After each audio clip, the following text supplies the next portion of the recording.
Sa bawat kanto ng daan, sa bawat sulok ng dilim, may mga lihim na nagkukubli. Mga kwentong hindi basta-bastang ikinukwento. Mga kwentong nananatili sa pagitan ng katotohanan at kababalaghan. Ako si Dre, at sa bawat gabi, kasabay mo ako sa dilim.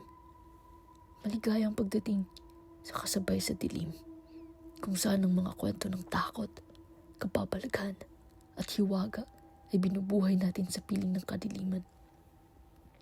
Handa ka na bang makinig? Dahil minsan, ang pinakakinatatakutan mo ay nakaupo na pala sa tabi mo. Pagod na ako. Parang lulugo-lugo akong sumunod kay Mina papasok sa luma at masikip na ukay-ukay. Pampatanggal stress, sabi niya kanina. Ako naman, kahit gusto ko na lang mahiga sa kama ko, napao na rin. Mabigat ang mga mata ko habang naglalakad sa pakipot na pasilyo ng ukay. Amoy alikabok at lumang tela ang hangin. Ramdam ko pa rin ng lamig ng aircon ng opisina sa balat ko. At doon ko siya nakita. Isang vintage na salamin. Malaki at balot ng kupas na kahoy. May ukit-ukit na parang mga ugat ng puno sa gilid. Hindi ko alam kung bakit pero parang may humila sa akin. Lumapit ako at pagtingin ko sa refleksyon ko, parang bumilis ang tibok ng puso ko. Ang ganda ko. Hindi yung tipong ganda dahil sa makeup o magandang ilaw. Iba, parang may kakaibang glow sa balat ko. Mapungay ang mga mata, makinis ang pisngi. Hindi ko kamukha yung babaeng pagod at haggard na nakita ko sa salamin ng CR kanina.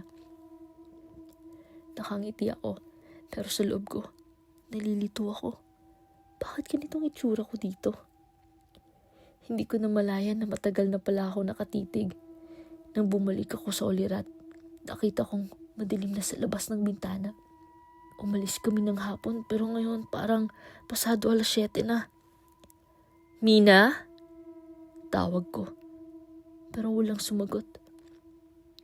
Hinahanap ko siya sa bawat sulok pero tila naglaho. Kinuha ko ang phone ko. Patay na ang baterya. Doon ko siya nakita, ang matandang may-ari ng ukay. Nakaupo sa may cashier. Nilapitan ko siya. Tao po, nakita niyo po ba yung kasama ko kanina? Babaeng kulot, nakapula? Tahimik siyang nakatitig sa akin. Nakakunot ang noo, saka umiling ng marahan. Hindi ko alam kung bakit pero ang lamig ng tingin niya. Parang alam niya ang hindi ko alam. Kagat ko ang labi ko habang iniisip kung aalis na lang ba ako. Pero kilala ko si Mina. Hindi niya ako basta iiwan. Baka naman may nakita lang siyang jacket o sapatos at kino-question pa rin niya kung kukunin niya. Ganun siya lagi. Sige na nga, isa pang ikot. Naglakad ako. Pinilit kong hanapin siya. Pero ilang saglit pa, ito na naman ako. Nasa harap ulit ng salamin. Parang 5 hakbang pa lang ako mula sa kabilang pasilyo pero heto't balik na naman ako dito. Napakunot ang noo ko. Mali yata ang ikot ko. Sinubukan kong lumayo pa. Mas malayo ngayon. Paliko-liko. Pinilisan ko pa ang paglakad ko pero sa huli, bumalik pa rin ako sa parehong salamin. Nasa harap ko ulit ang refleksyon kong parang mas maganda pa lalo. Mas maliwanag ang ngiti, mas buhay ang mga mata, pero ang kaba ko lalo lang sumisikip sa dibdib. Okay, enough, sabi ko. Nanginginig ang boses. Lumingon ako, wala na ang pinto. Kahit saan ako tumingin, wala na ang bukas ng pintuan kung saan kami pumasok kanina. Biglang sumikip ang ukay-ukay. Ang mga damit parang masyadong dikit-dikit. Ang mga hanger parang nagsisiksikan. Parang gusto akong pigilan. Tumakbo ako. Hinanap ko ang matanda sa cashier. Pero parang hindi ako umuusad. Kahit anong bilis ng takbo ko, parang laging malayo ang cashier. Parang humahaba ang ukay sa bawat takbang ko. Mina! Sigaw ko. Halos paos na. Mina! Nasaan ka? Tahimik.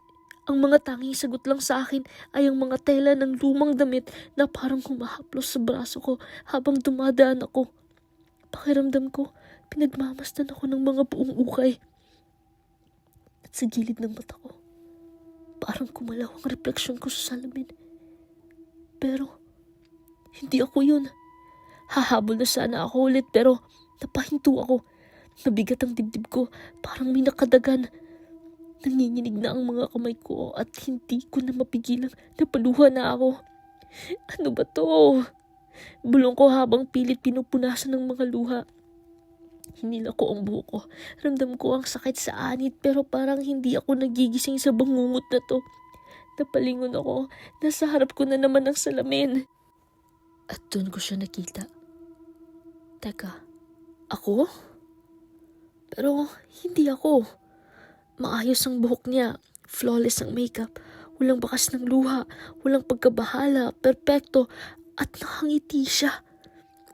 Nakangiti siya na parang tumatawa. Natutuwa sa nakikita niyang takot na bersyon ko sa labas ng salamin. Napaatras ako, pero sabay kaming kumaway. Ako sa refleksyon at ako sa labas. Pero ang ngiti niya, mas malawak, mas mali.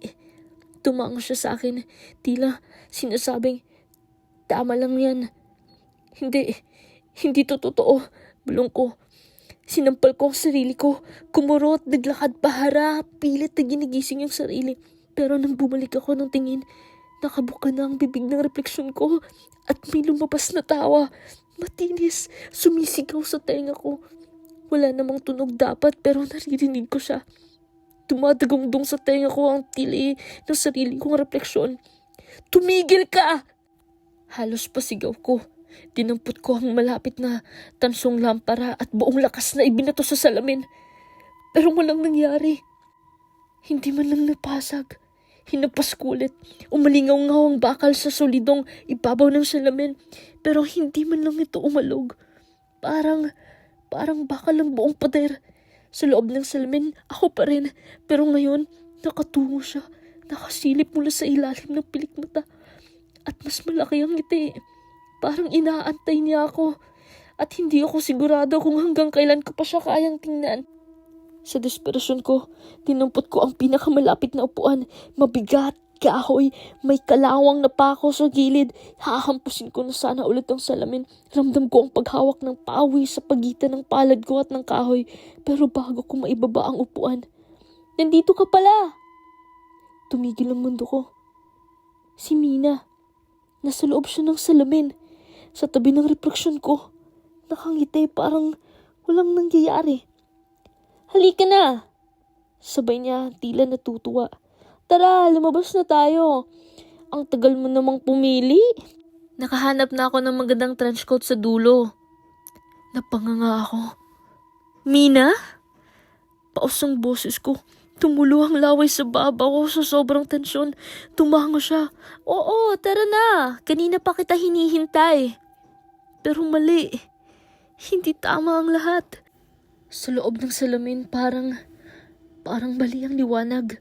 Parang peke ang kilos niya. Masyadong banayad, parang pinilit.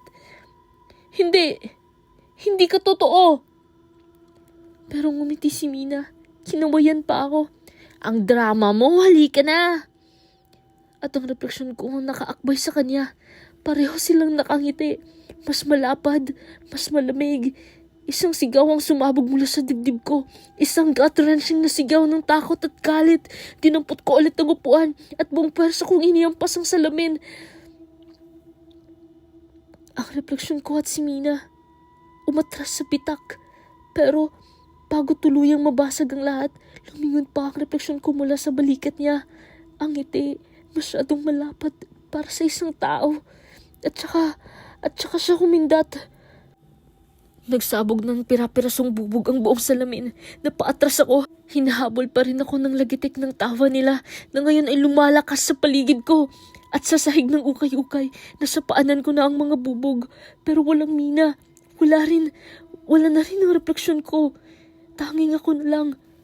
At ang mga piraso ng salamin, kung saan lahat ng refleksyon ko nakangiti pa rin sa akin.